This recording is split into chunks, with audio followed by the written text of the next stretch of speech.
Assalamualaikum, selamat datang.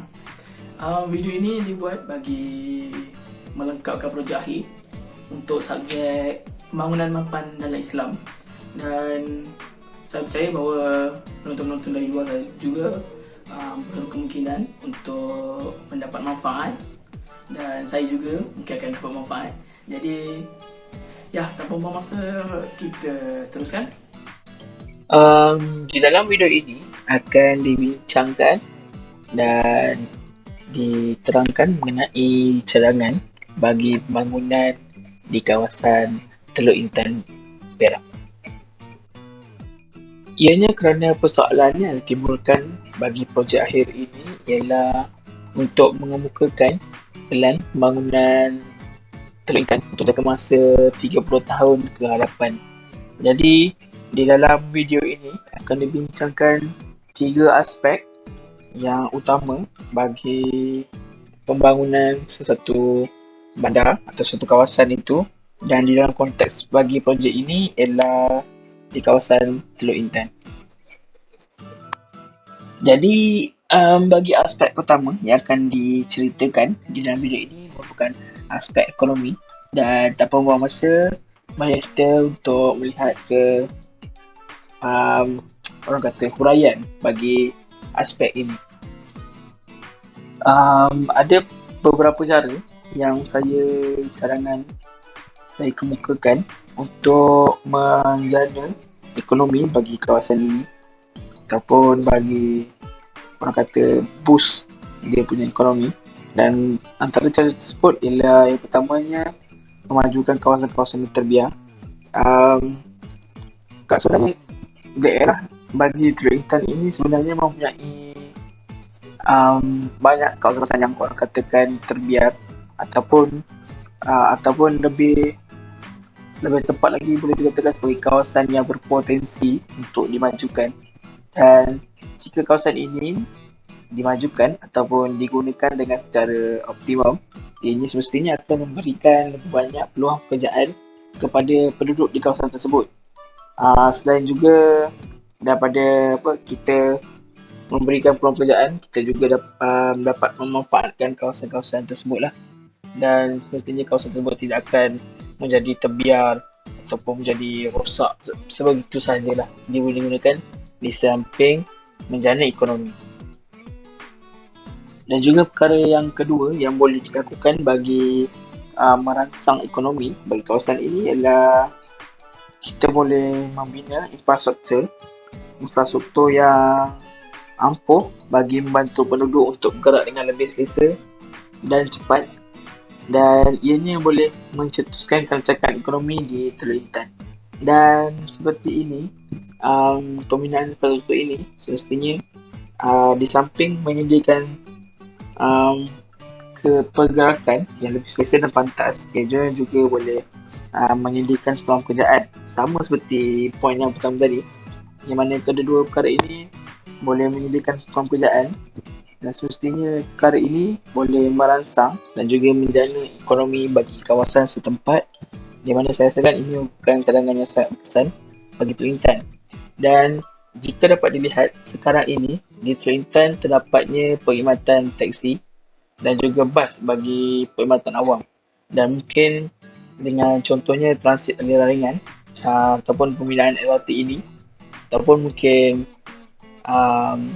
contohnya transit yang lain ataupun pengangkutan awam yang lain, mempunyai lebih banyak ekonomi dapat dirangsang di kawasan ini.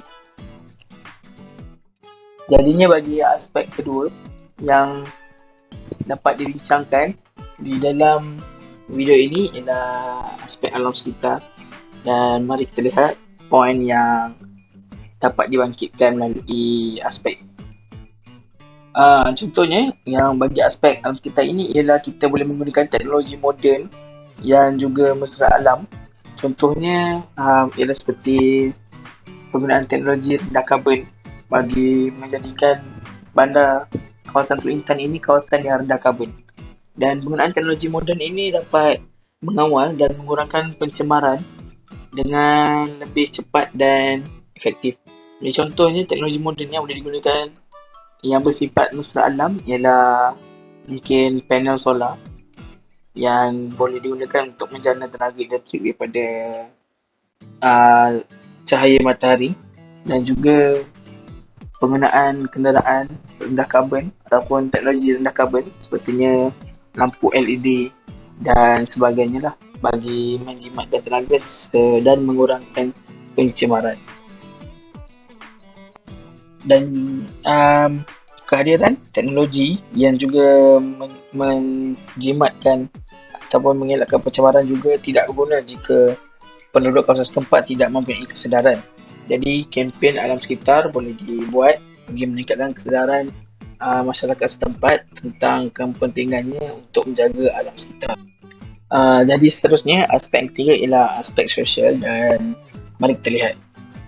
Bagi aspek ini, kita boleh menekankan tentang isu penjagaan kesihatan, di mana di kawasan ini kita boleh meningkatkan akses kepada perkhidmatan penjagaan kesihatan yang berkualiti untuk semua penduduk bandar, terutamanya bagi yang kurang berkemampuan. Dan jika kita lihat pada keadaan semasa bagi Teluk Intan ini, mereka mempunyai satu hospital, iaitu Hospital Teluk Intan, dan mereka mempunyai beberapa klinik kesihatan. Dan namun klinik kesihatan ini pada pendapat saya ianya agak jauh bagi sistem kawasan. Ianya dalam keadaannya tidak sentiasa dekat bagi semua penduduk, dan ada penduduk yang mungkin mengambil masa yang sangat lama untuk pergi ke klinik kesihatan. Namun klinik kesihatan juga masa operasi dia sangat terhad, dan jika ada kes-kes kecemasan dan perlu ke hospital, perjalanan ke hospital sangat jauh. Dan saya rasa jika kita menekankan aspek penjagaan kesihatan ini, contohnya kita meningkatkan akses untuk ke hospital terutamanya, akan menjadikan penduduk bandar ini lebih baik.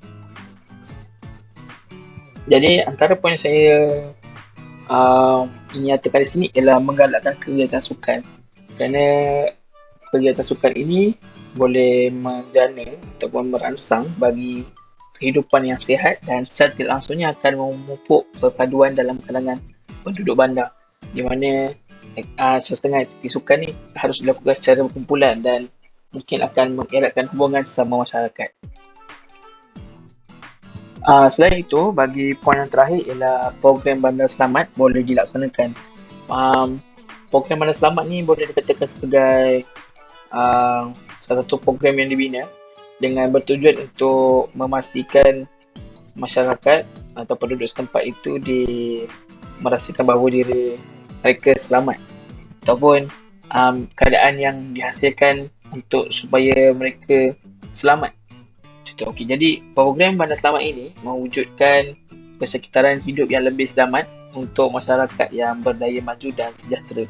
Contohnya ialah seperti pemasangan CCTV di tempat-tempat awam, dan ataupun di beberapa kawasan-kawasan yang boleh dikatakan sebagai panas, dengan tujuan untuk mengurangkan jenayah, sekaligus akan membuatkan rakyat ataupun masyarakat setempat merasa dengan sangat selamat, dan mereka tidak takut untuk keluar untuk ke mana-mana ataupun menjalankan aktiviti sosial. Saya rasa itu saja daripada saya. Sekian, terima kasih.